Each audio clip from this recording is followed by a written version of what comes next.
ውዶችዬ የምወዳችሁ እንዴት አላችሁልን? በሌላ በቆንጆ ፊልም መተናል። ፊልሙ እንደምትወዱት እርግጠኛ ነኝ። ስለዚህ ላይክና ሰብስክራይብ ማድረግ እንዳይረሳ። ይበልጥኛል ለማበረታታት ደግሞ ቪዲዮቻችንን በቪፒኤን ብቻ ማየት ነው። ወደ ቪዲዮ ፊልማችን ሲጀምር ቻንግ ቼካይና ስዋን ዩዋንዩዋን አንድ ላይ ቁጭ ብለው እየተጫወቱ ነበረ። እንደሚታየውም በጣም የሚዋደዱ የሚቀራረቡ ጓደኛሞች ነበሩ። ታዲያ ቼካይም ቁጭ ብሎ ሁልጊዜ የሚያነበው ማስታወሻው ላይ ስለሱና ስለሷ ግንኙነት እየጻፈ ነበረ። ዲያሪው ላይም እያለቀሰ እሷን እንደሚወዳትና እስከዛሬ ስሜቱን እንዳልተናገረ እየጻፈ ነበረ። ታዲያ ትዕይንታችን የሚወስደን ኢሻይን የተባለ ድርጅት ውስጥ ቡድኖቹ ተሰብስበው ቁጭ ብለው ነበረ።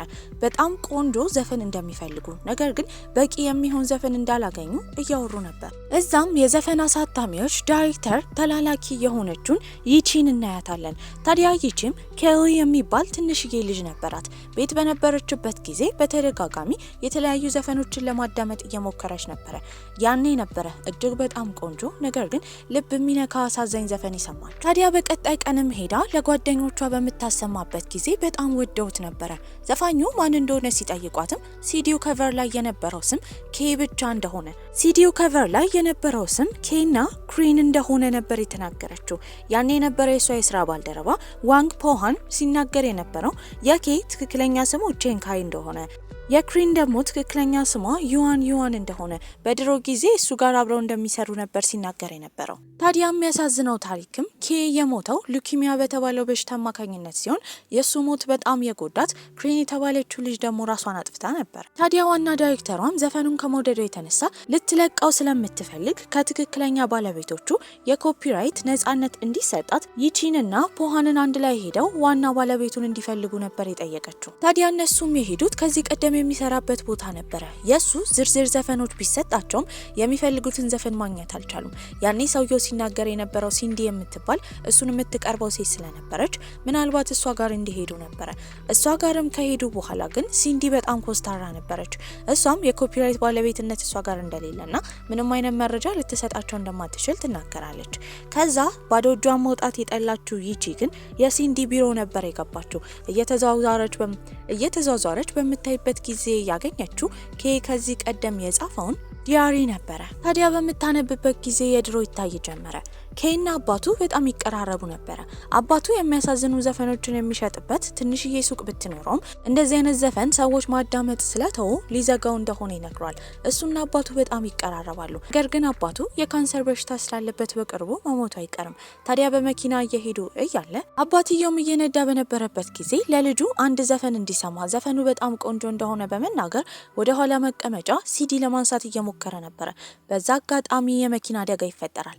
አባትና ልጅ ያን ያህል ጉዳት ባይደርስባቸውም ነገር ግን አብሮ የተጋጨው መኪና ውስጥ ያሉ ባልና ሚስቶች ሞተው ነበረ። ታዲያ አባትየው ያን ቀን የአደጋ ከተፈጠረ ጊዜ ጀምሮ ካለበት የካንሰር በሽታ በተጨማሪ ያጠፋው ጥፋት አይምሮውን ሲጎዳው ስለነበረ ከባድ በሽታ ውስጥ ይገባል። ታዲያ አንድ ቀን ላይ ወደ ትምህርት ቤት ኬ እየሄደ ነበረ። ያኔ ነበረ ዩዋንን ወይም ክሪንን ያገኛት። በዚህም እሱ ተኝቶ በነበረበት ጊዜ ተሳስቶ ደረቷ ላይ ይተኛል። በዚህም በጣም ትናደድና ባሱን ድብልቅልቅ ታደርጓለች። እሱም ይቅርታ ጠይቆ ወደ ትምህርት ቤት ይሄዳል። ትምህርት ቤት በነበረበት ጊዜ እንደ አጋጣሚ ሆኖ አዲስ ተማሪ ሆና የመጣችው ዩዋን ነበረች። ታዲያ ከሷ ለመደበቅ እየሞከረ ነበረ። ስታየውም ትናደዳለች። ልትተወው ስላልፈለገች ትምህርት ቤት ራሱ ትሰድበውና ትከታተለው እንዲሁም ታስቸግረው ነበረ። እንደዚያ እያሉ ሁለቱ እየተቀራረቡ መጡ። አንድ ቀን ላይ እሱ ከትምህርት ቤት ከወጣ በኋላ ሱፐርማርኬት ውስጥ በመሸጥ የትርፍ ጊዜ ስራ ስለሚሰራ እሷ ደግሞ ለመግዛት ትመጣለች። ያኔ አባቱ ከተኛበት ሆስፒታል ተደውሎለት አባቱ ያለበትን ሁኔታ በሚያወራበት ጊዜ ይሄንን የሰማችው ክሪን ወይም ዩዋን በጣም ነበረ የከፋት። ከዛ ቀን ጀምሮ እሱን ማሰቃየቷን ትታ የተለያዩ ምግቦች፣ መጠጦች ታመጣለትና ትንከባከበው ጀመረ። ታዲያ አባቱንም ለማየት አንድ ቀን ላይ በሄደበት ጊዜ ከባድ ሁኔታ ውስጥ እንደሆነ ይረዳል። በዛ ጊዜ ቼንካይ ራሱን ነበር የሳተው። ይሄንን እያነበበች የነበረችው ይቺ ግን ወዲያው የመጣችባት ሲንዲ ነበረች። ሰው ገባብኝ በሚል ሰበብም እሷን ትመታታለች። ራሷን ከሳተችበት ይቺ በተነሳችበት ጊዜ ሄዱት ሆስፒታል ነበረ። ሲንዲ ልትከሳት ፈልጋለች። እሷን ፖሊሶች ፊት በተደጋጋሚ ይቅርታ ትጠይቃለች። ከዛ በምትሄድበት ጊዜ ግን የቼንካይን ዲያሪ ወደ ቤት ወስዳው ነበረ። ታዲያ እሷም ማንበቧን ቀጠለች። የድሮ ትዕይንት የሚቀጥል ጀመረ። ታዲያ ኬም ራሱን ያገኘው ሆስፒታል ውስጥ ነበረ። ዶክተሮቹም የነገሩት አባቱ ለመኖር ትንሽ ጊዜ እንዳለው ነበረ። ከትንሽ ቆይታ በኋላ ደግሞ እናትየው አባትየውን ለማየት ትመጣለች።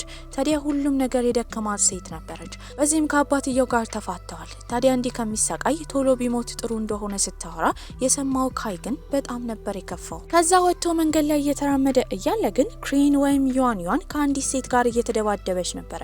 በዚህም እሱ ለማገላገል መሀል ይገባል። እንዳለ ታፍሰው የሄዱት ፖሊስ ጣቢያ ነበረ። በዚህም አክስቷ መታ ነበር ያስፈታቻት። ሁለቱ ከዛ ከወጡ በኋላ ስለ ራሷ ታወራ ጀመረ። ታዲያ ግን አክስትየው ስታወራ የነበረው ክሪን ምንም ቤተሰብ እንደሌላት ነበረ። እንደ አጋጣሚ ሆኖ ከዚህ ቀደም እነኬ የገቡበት የመኪና አደጋ ላይ የሞቱት እናትና አባት የእሷ እናትና አባት ነበሩ። ሁለቱ ቁጭ ብለው በሚያወሩበት ጊዜ ማንን እንደደበደበች ሲጠይቃትም አባቷ ከመሞቱ በፊት ስልክ እያወራ እንደነበረ፣ ታዲያ ስልክ የሚያወራ ደግሞ ውሽማውን እንደሆነ፣ ያቺ ውሽማው ደግሞ አሁን የደበደበቻት ሴት እንደሆነች ትናገራለች። እሱም አንድ ቀን ላይ ከባዱ ዜና ይነገረዋል። አባቱ አርፎ ነበረ። በዚህም እየሮጠ ሆስፒታል ሄዶ በጣም ከባድ ሀዘን ውስጥ ገብቶ ነበረ።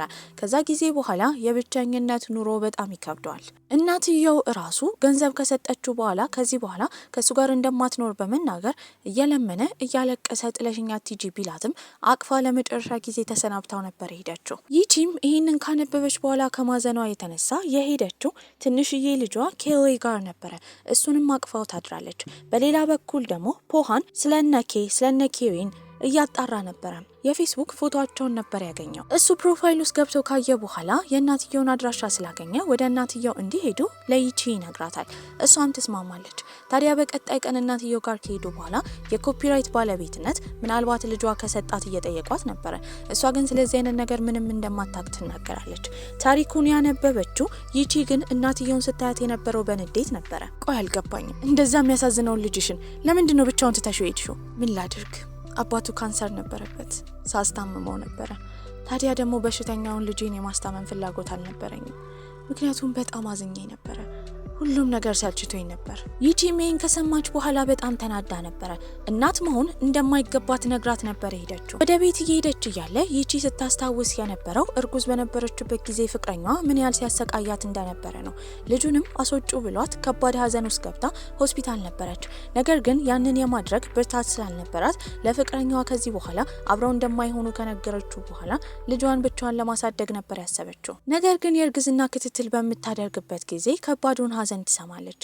ልጇ ሆዷ ውስጥ ሆኖ ራሱ ከባድ የልብ በሽታ እንዳለበትና የደም ቧንቧዎቹ እየጠበቡ እንደሆነ ኦክሲጅንም ወደ ውስጥ እንደማያስገቡ ነበር የተነገራት። በዚህም የተነሳ እንደተወለደ ብዙ ሰርጀሪዎችን አድርጎ ነበር። ታዲያ አሁንም ዶክተሮች ጠርተዋት ነበረ። እዛም በሄደችበት ጊዜ ድጋሚ 40% ብቻ የመዳን እድል ያለው ነገር ግን ሰርጀሪ መሰራት እንዳለበት ስለ ኬሊ ይነገራታል። ይህንን የሰማው ፖሃን ለእናትና ለልጅ አዝኖላቸው ነበረ። ያንን ታሪክ ከዚህ በላይ ማንበብ የከበዳት ይቺ ግን ዲያሪውን የሰጠችው ለፖሃን ነበረ። በዚህም ፖሃን እያነበበው ወደ ድሮ እንመለሳለን። አባቱ በሌለበት ቤት ብቻውን መኖር የሰለቸው ኬ ቤቱን እንደሚሸጥ ተናግሮ ነበረ። ያኔ ግን ዩዋን የምትሄድበት የትን ቦታ ስለሌለ እሱ ጋር መግባት እንደምትፈልግ ኪራይ እንደምትከፍል በመናገር ገፍታው ወደ ውስጥ ትገባለች። ቤትም ስትመጣ ይዛ የመጣችው ኬክ ነበረ። ያን ቀን ልደቷ ነው። ታዲያ እሷ 2 ምኞቶችን ከተመኘች በኋላ እሱ 3ኛ ምኞት እንዲመኝ ነበር የነገረችው። ታዲያ እየታገሉ እየተጫወቱ ነበረ። መሬት ላይም ተኝተው ያወራሉ። ታውቃለህ የኔ ስም ዩዋን ሲገለበጥ በእንግሊዘኛ ኬሪን ነው። አንተ ደግሞ በእርግጠኝነት ሲገለበጥ ኬ ስለሚሆን ከዚህ በኋላ እኔን ኬሪን ብለህ ጥራኝ፣ እኔ ደግሞ አንተን ኬ ብዬ እጠራለሁ። ታዲያ እሱም ለምን እንደዛ ብለው እንደሚጠራሩ ይጠይቃታል። ምክንያቱም ከዚህ በኋላ ቤተሰቦች ነና፣ ቤተሰቦች ደግሞ ቅጽል ስም ሊኖራቸው ይችላል። ታዲያ እሱም ይህን ሲሰማ ደስ ይለዋል። ኬኩን ከቆረሱ በኋላ የተመኘው ምኞት 3ኛው ቤተሰብ ማግኘት ነበረ። እሷ ቤተሰብ የሆነችው ያህል ነበር የተሰማው። ከዛ ጊዜ በኋላ ሁለቱ በጣም ይቀራረባሉ። ታዲያ ያሳለፉትን ከባድ ህይወት ረስተው ነበረ። ወደ ትምህርት ቤት የሚሄዱት አንድ ላይ ነው። እሷ ምግብ ትሰራለች፣ እሱ ይመገባል። በዚህ ደስተኛ ነበሩ። መጎብኘት የምትፈልገው ቦታ ይዟት ሄዶ ነበረ። ከዛ እየተመለሱ እያለ ደስተኛ ከመሆኗ የተነሳ እሷ ወገቡን ታቅፈዋለች። አሁን ለእሷ ስሜት እያዳበረ ስለሆነ በጣም ደስ ይለዋል። ነገር ግን በዚህ መሀል ራሱን ነበር የሳተው። ከስኩተሩም ሁለቱም ተፈጥፍጠው ነበረ። ራሱን ከሳተበት ሲነቃ ሆስፒታል ውስጥ ነበር። ታዲያ የተጎዳው እጁን ብቻ ቢሆንም ነርሷ ግን ተሯሩጣ ተከትለው ደሙ ልክ እንዳልሆነ ሄዶ ዶክተሩ ጋር እንዲመረመር ነግረው ነበረ። እሱም እሺ ይላል። ከዛ እየተራመደ ያለ ዘላ ያቀፈችው ኬሪን ነበረች። እንደምታጣው እንዳሰበች ታዲያ እሱ ቆሞ ማየቷ ደስታ እንደፈጠረባት ትናገራለች። ታዲያ እነርሷም እንደመከረችው ሆስፒታል ሄዶ ሲመረመር የደም ካንሰር እንዳለበት ነበር የተረዳው። ያኔ ሲመለስ በጣም አዝኖ ነበረ። ምንም ቢሆን ግን ይህንን ሀዘን ለሷ መናገር አልፈለገም። በዚህም ትልቅ በሽታ እንደሌለበት ነበር የነገራት። ምንም ቢሆን ግን ኖርማል ህይወታቸውን ቀጥለው ነበረ። ታዲያ እነሱም ትምህርታቸውን ጨርሰው ነበረ። ሁለቱም ለመጀመሪያ ስራ የተቀጠሩት ዘፈን ቤት ነበረ። ታዲያ ክሪን አዲስ የዘፈነችው ዘፈን ስለነበረ ቦኒ የተባለችው አለቃዋ በጣም ስለወደደቻት ስራዋን እንድትቀጥል ነግራት ነበረ። ታዲያ ሁለቱም በጣም እየተቀራረቡ ነበረ። አንድ ቀን ላይ ጥርሱን ለመታከም ሆስፒታል ሄዶ ነበረ። ልክ ከጨረሰ በኋላ ሊነሳ ሲል ግን እዛው ራሱን ይስታል። ታዲያ ራሱንም ከሳተበት በሚነቃበት ጊዜ ወደ ሆስፒታል ይዞት የሄደው ዩሲ የተባለው የጥርስ ሐኪሙ ነበረ። ለቤተሰቦቹ መናገር እንዳለበት ቢያሳውቀው እሱ ማንንም ማስጨነቅ እንደማይፈልግ ይናገራል። ይህንን ታሪክ ፖሃን እያነበበ ነበረ። ድንገት ግን እዛ ፎቶ ያገኛል። ፎቶ ላይ ደግሞ ሁለት የተጋቡ ጥንዶች ነበሩ። እሱም ዶክተር ዩሲና ዩዋን ወይም ኬሪን ነበሩ። ታዲያ የዩሲንም ማንነት ስላወቁ እሱ ወዳለበት ሆስፒታል የሄዱት ይቺና ፖሃን ነበሩ። ዘፈኑንም ካሰሙት በኋላ በእርግጠኝነት የነሱ ዘፈን እንደሆነ ስለ ታሪካቸው እንደዘፈኑ እየተናገረ ነበረ። ምንም ቢሆን ግን እሱ ጋር የኮፒራይት ባለቤትነት ወረቀት የለም። ታዲያ እነሱም ከዛ ከወጡ በኋላ ስልክ ይደወልላታል። ስልኩን ይደወልላት የሆነ ወንድ ነበረ። ታዲያ እሷን ለመጀንጀን እየሞከረ ነው። በተደጋጋሚ እንደዚህ አይነት ስልኮች እየተደወሉላት እንደሆነ ከማን እንደሆነ እንደማታውቅ ትናገራለች። ታዲያ ፖሃንም ልጇ ላይ ትኩረት እንድታደርግ ነበር ይነገራት። በዚህም ወደ ቤት ከገባች በኋላ ልጇ ኬሊን አስቀምጠው ለምን ስልኳን ለሰዎች እየሰጠ እንደሆነ ትጠይቋለች። እሱም በጣም በማዘን የነገራት ምናልባት በልብ በሽታ አማካኝነት ቢሞት ብቻዋን እንዳትሆን እንደፈራ ይነግራታል። ይሄ ነገር ልቧን ነበር የነካት። በቀጣይ ትዕይንትም የሚታየው ዶክተሩ ዩሲና ሲንዲ የተባለችው ፍቅረኛዋ እንዴት እንደተገናኙ ነበረ። ከዚህ ቀደም ተገናኝተው አሁን ደግሞ ድጋሚ ፓርክ ውስጥ ይገናኛሉ። እሷ ቀለል ያለች ሴት ነበረች። ታዲያ ግን እሷ ቡና ይዛ ነበረ። አንድ አዛውንት ይጋጯትና ቡናው ልብሷ ላይ ይደፋል። እሱም ቤቱ ቅርብ እንደሆነና ልብስ እንድትቀይር ነበር የነገራት። ተስማምታ እሱ ጋር ትሄዳለች። ታዲያ እሷም ላደረገላት ነገር ለማመስገን እራት እንዲበሉ ነበር የጋበዘችው። ይህንን የሰማው ዩሲን በጣም ደስ ይለዋል። ከዛ ጊዜ በኋላ ብዙውን ጊዜያቸውን አብረው ያሳልፋሉ። አንድ ቀን የፎቶ ኤግዚቢሽን ነበራት። እዛም ፎቶ አንስታ የለጠፈችው የእሱን ፎቶ ነበረ። በዚህም እጁን ትይዟለች። ፍቅረኛሞች እንዲሆኑ ሁለቱም ተስማምተው ነበረ። አብዛኛው ጊዜያቸውን አብረው ነው የሚያሳልፉት። ታዲያ እሱም የእሷ ስራ ላይ ይበልጥ ትኩረት ያደርግ ጀመረ። ለካሜራዋ የሚያስፈልጋት አንድ ውድ ሌንስ ነበረ። እሱም መግዛት ባትችልም የገዛላት ዩሲን ነበር። በዚህ በጣም ትደሰታለች። አንድ ቀን ላይም የዩሲን አባት እሱም ዴንቲስት ነበረ። እሱም የጥርስ ሐኪም ነበረ። በዚህም አባትየው ሲናገር የነበረው ከእንደዚህ አይነት ሴት ጋር ግንኙነት መጀመሩ ልክ እንዳልሆነ፣ ታዲያ ለሱ የምትመጥነው ሴት እንደ ፍቅረኛ እንዲይዝ ነበር አባትየው ሲጎተጉተው የነበረው። ምንም ቢሆን ግን የአባቱን ምክር አልሰማ ያለው ዩሲን ሲንዲን አግቢኝ ብሎ ይጠይቃታል። በጣም ደንግጣ ነበረ። ምንም ቢሆን ግን እሺ ትለዋለች። አንድ ቀን ላይም እየሮጠች የመጣችው እሱ ወደሚሰራበት ክሊኒክ ነበረ። በጣም ታዋቂ ሆነ የፎቶግራፍ ውድድር እንደታጨች እየነገረችው ነው። እሱም በደስታ እያወራት ነበረ። የነሱ ደስታ ያላስደሰተው ግን የዩሲን አባት ነበር። እሱም በቁጣ ለሱ ከምትገባው ሊያገባት ከሚገባት ሴት ጋር ግንኙነት እንዲጀምር አባትየው ለልጁ እየተናገረ ነበረ። ከአባቱ ብዙ ጭቅጨቃ በኋላ አባቱ ያዘጋጀለትን ሴት ለማግኘት የሄደው ወደ ሬስቶራንት ነበረ። እንደ አጋጣሚ ሆኖ በቦታው ደግሞ ሲንዲ ፎቶ እያነሳች ነበረ። ታዲያ ልክ እሱን ስታየው በጣም ትናደዳለች። ከባድ ሀዘን ውስጥ ሆና አንድ የስዕል ኤግዚቢሽን ውስጥ በነበረችበት ጊዜ ትልቅ ደረጃ ላይ እንድትደርስ እንደሚረዳት፣ ነገር ግን አብራው እንድታድር አንድ ሰውዬ ጥያቄ ያቀርብላታል። አሁን ያለችበት ሁኔታ ከባድ ሀዘን ስለሆነ ከሰውየው ጋር ተስማምታ ነበረ። ታዲያ ወደ ቤት ስትመለስም ዩሲያን ምን እንደሆነች እየጠየቃት ነበረ።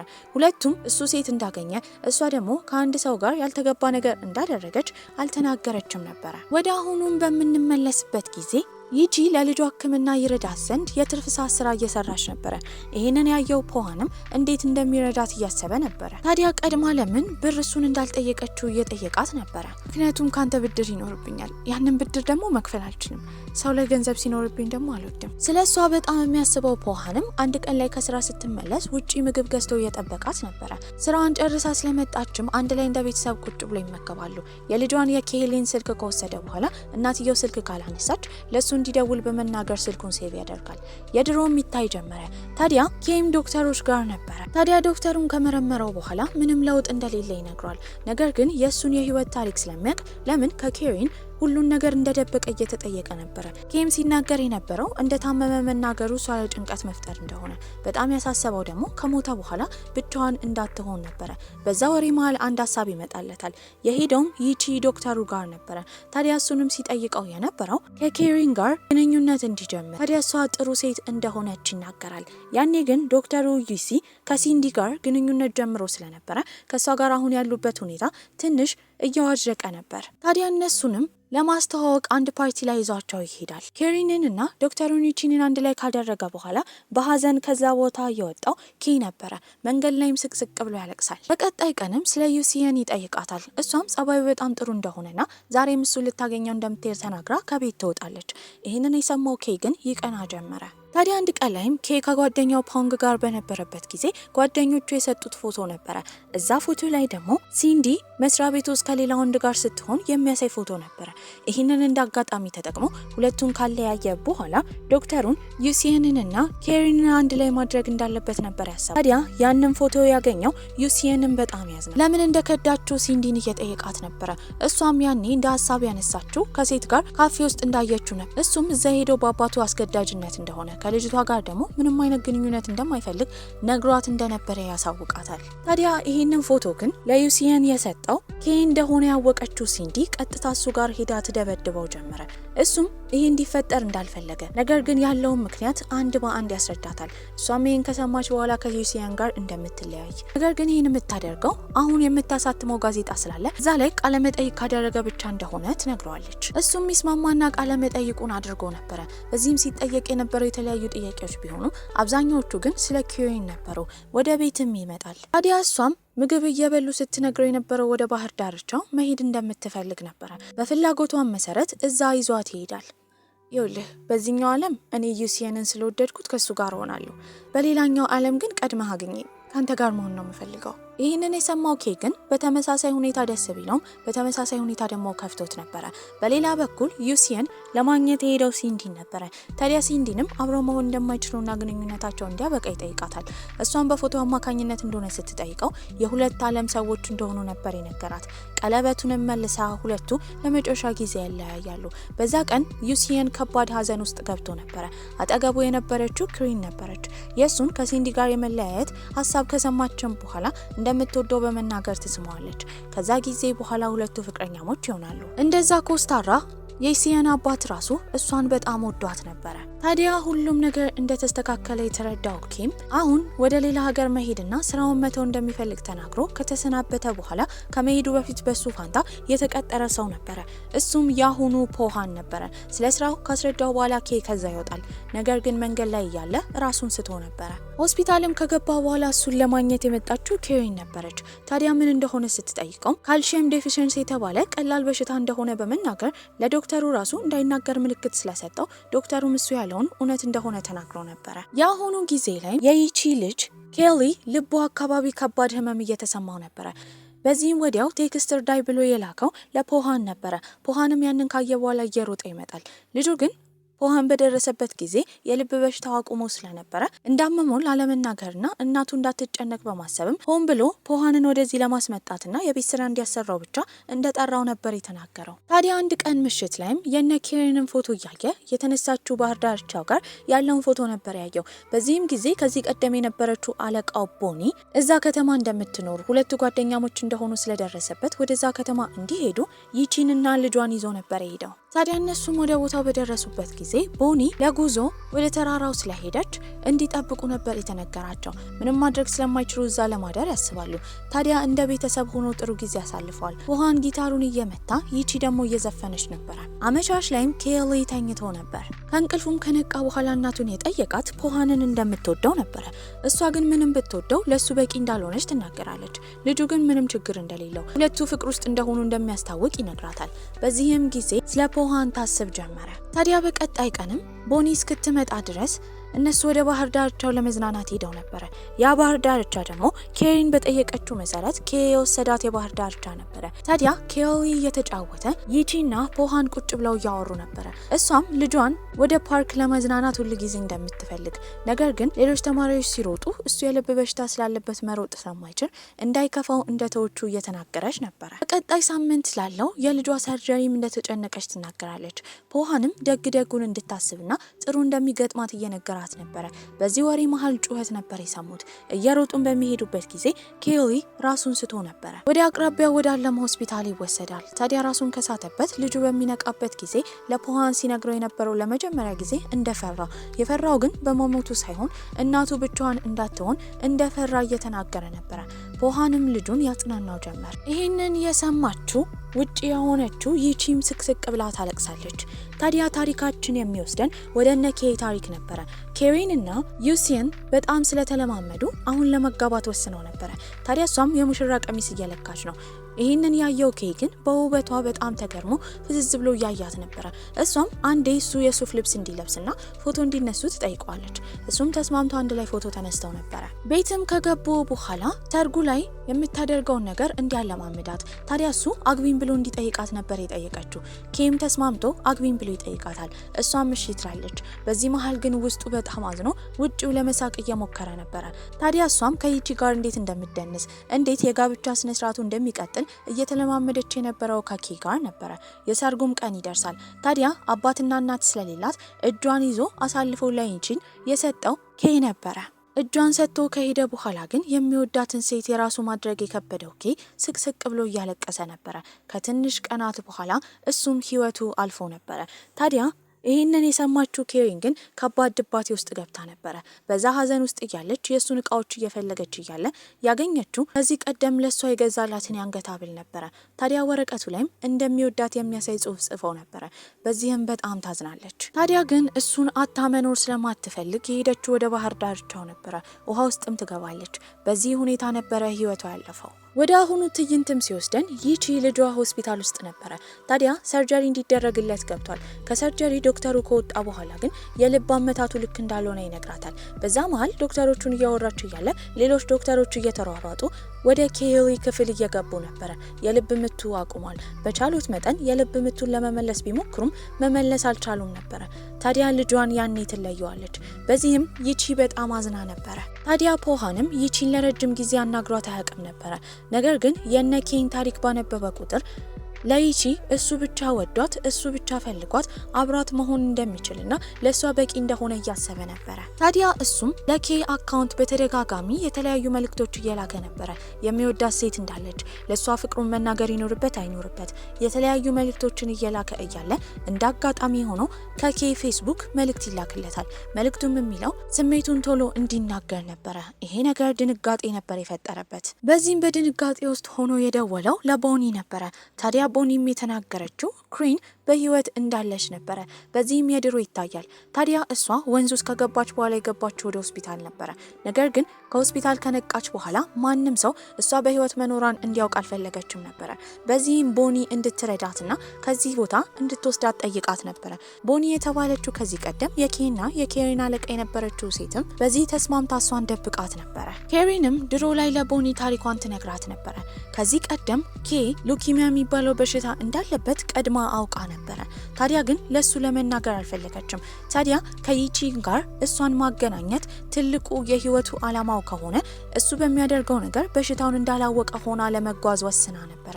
ታዲያ አንድ ቀን ላይ እነሱን ለማስተዋወቅ ፓርቲ ይዟት ከሄደ በኋላ ከፓርቲው ምንም ሳትቆይ ኬ አዝኖ በወጣበት ጊዜ እሱን ተከትላ ወጥታ ነበረ።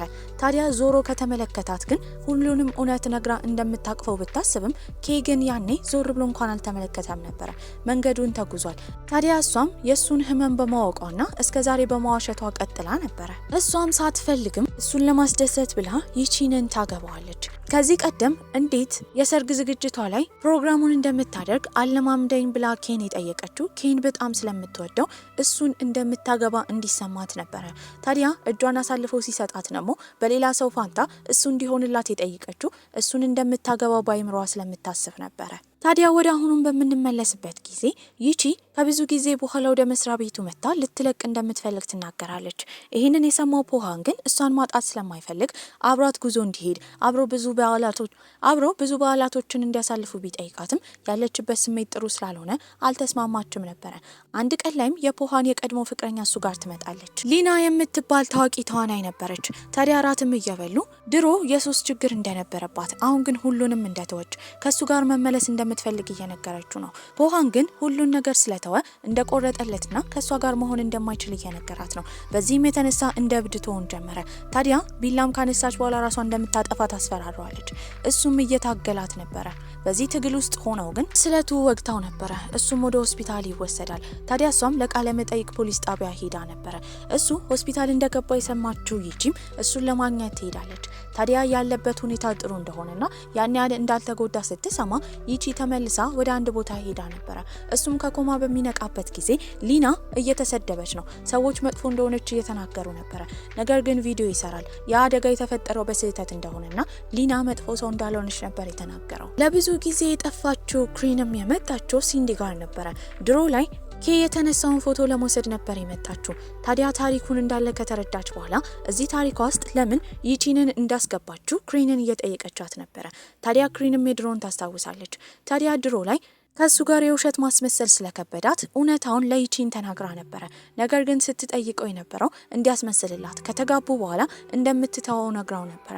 ታዲያ እሱ ኬ ያለበትን እውነታ ስለሚያቅም በዚህ ሀሳብ ተስማምቶ ነበረ። ታዲያ ሊናም ፖሃን የተኛበት ሆስፒታል ከሄደች በኋላ እስከዛሬ ላደረገችው ነገር ይቅርታ ጠይቋለች። በአሁኑ ግን አብረኝ ተመለስ ሳይሆን ያለችው ይቅርታ እንዲያደርግላት ብቻ ነበር የጠየቀችው። ታዲያ አንድ ቀን ላይም የጥርስ ሐኪሙ ዩሲየን የሄደው ሲንዲ ጋር ነበረ። ታዲያ ሲንዲ ጋርም በደረሰበት ጊዜ ከወንድ ጋር ነበር ያያት። አሁንም የሷ ፍቅር አልወጣለትም ነበረ። በዚህም ከወንድ ጋር ከሆነች አብሯት መሆን እንደማይችል ነበር ያሰበው።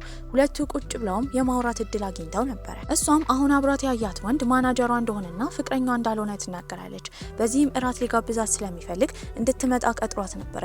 እዛም ቁጭ ብሎ ትመጣለች አትመጣም ግራ መጋባት ውስጥ በነበረበት ጊዜ ሲንዲ ግን በመጨረሻ መጣ ነበረ። ሁለቱም ቁጭ ብለው ያወራሉ። ታዲያ ፍቅራቸውንም ለማደስ ሀሳብ አምጥተው ነበረ። ሆስፒታል የወጣው ፖሃንም የሄደው መስሪያ ቤት ነበረ። ታዲያ ዛም አለቃው ስትነግረው የነበረው ከዚህ ቀደም ስራ ለመልቀቅ ይቺ በመጣችበት ጊዜ ነገረቻት ከኤሊ የተባለው ልጇ የሚወደው ስፍራ እንደምትሄድ ነበረ። ፖሃን ይህን በሰማበት ጊዜ በእርግጠኝነት እሷን የሚያገኝበትን ቦታ ስላወቀ ከዚህ ቀደም እንደ ቤተሰብ የተዝናኑበት ሪዞርት ይሄዳል። ታዲያ ዛም ቁጭ ብላ ነበር ያገኛት። ታዲያ እሷም እንዳየችው ካቀፈችው በኋላ ልጇ እንደናፈቃት ስቅስቅ ብላ እያለቀሰች እየነገረችው ነበረ። ታዲያ በቀጣይ ቀን የሚሄዱት ወደ ባህር ዳርቻው ነበረ። ይቺም ፖሃንን ስትጠይቀው የነበረው ለምን ዘፋኝ መሆን እንደሚፈልግ ነበረ። ታዲያ እሱም ልክ እንደ ኬና እንደ ኬሪን ህይወት የሚያሳይ አሳዛኝ ዘፈን መጻፍና መስፈን እንደሚፈልግ ነበር የነገራት። በቅርቡ የዘፈነው አዲስም ስላለ እንድትሰማው ኢርፎን ይሰጣታል። እሱንም እየሰማች በአይምሯ ስትፈጥር የነበረው ስለ ኬና ስለ ኬሪን ህይወት ነበረ። በዛ ሰዓትም እነሱ ያሳለፉት ጊዜ ይታይ ጀመረ። ታዲያ እነሱም በመጨረሻ አንድ ላይ እንደሚሆኑ አውርተው ነበረ። ይቺንና ፖሃንም ፍቅረኛሞች ይሆናሉ።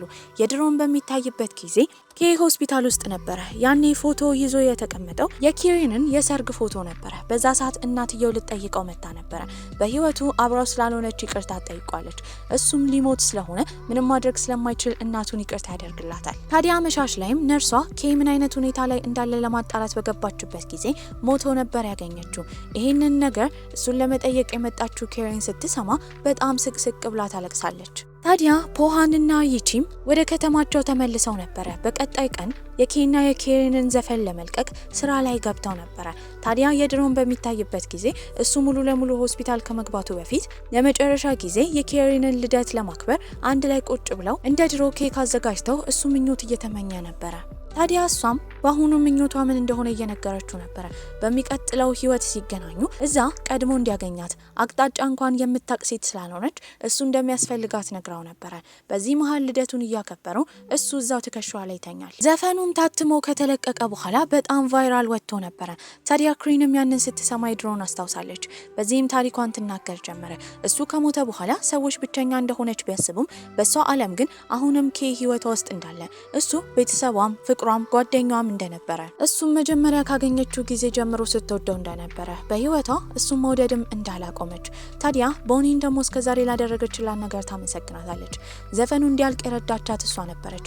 አሁን ለኬ ብላ አንድ ትልቅ ነገር እንዳሳካችለት ታስብ ነበረ። አንተ በህይወቴ ስለመጣህና ቤተሰብ ስለሆንከኝ በጣም አመሰግናለሁ። ከዛም በኋላ ግን አሁንም ኬሪን የት እንደሆነች አይታወቅም ነበር። ማንም ሰው ሊያገኛት አልቻለም። ታዲያ ይቺና ፖሃንም ከጊዜያቶች በኋላ የሄዱት ኬ ወደ ተቀበረበት ስፍራ ነበር። በዚህም ለሱ ብለው ያንን አልበም ያስቀምጡለታል። አንድ ሰው በህይወት ባይኖር እንኳን ሞቱ ሰውን ከማፍቀር እንደማያስቆም እየተነጋገሩ ነበር። በዛ በተመሳሳይ ሰዓት ደግሞ ኬሪን አንድ ስፍራ ጋር ቆማ ኬ ገና ለገና ይመጣል ብላ እየጠበቀች ነበር። መጥቶ እስኪያቅፋትና አብራው እስክትሆን ጓግታ ቆማ እየጠበቀችው ነው። በዚህ አሳዛኝ አስተላለቅም ፊልማችን እዚህ ላይ አብቅቷል። ደህና ቆዩልኝ።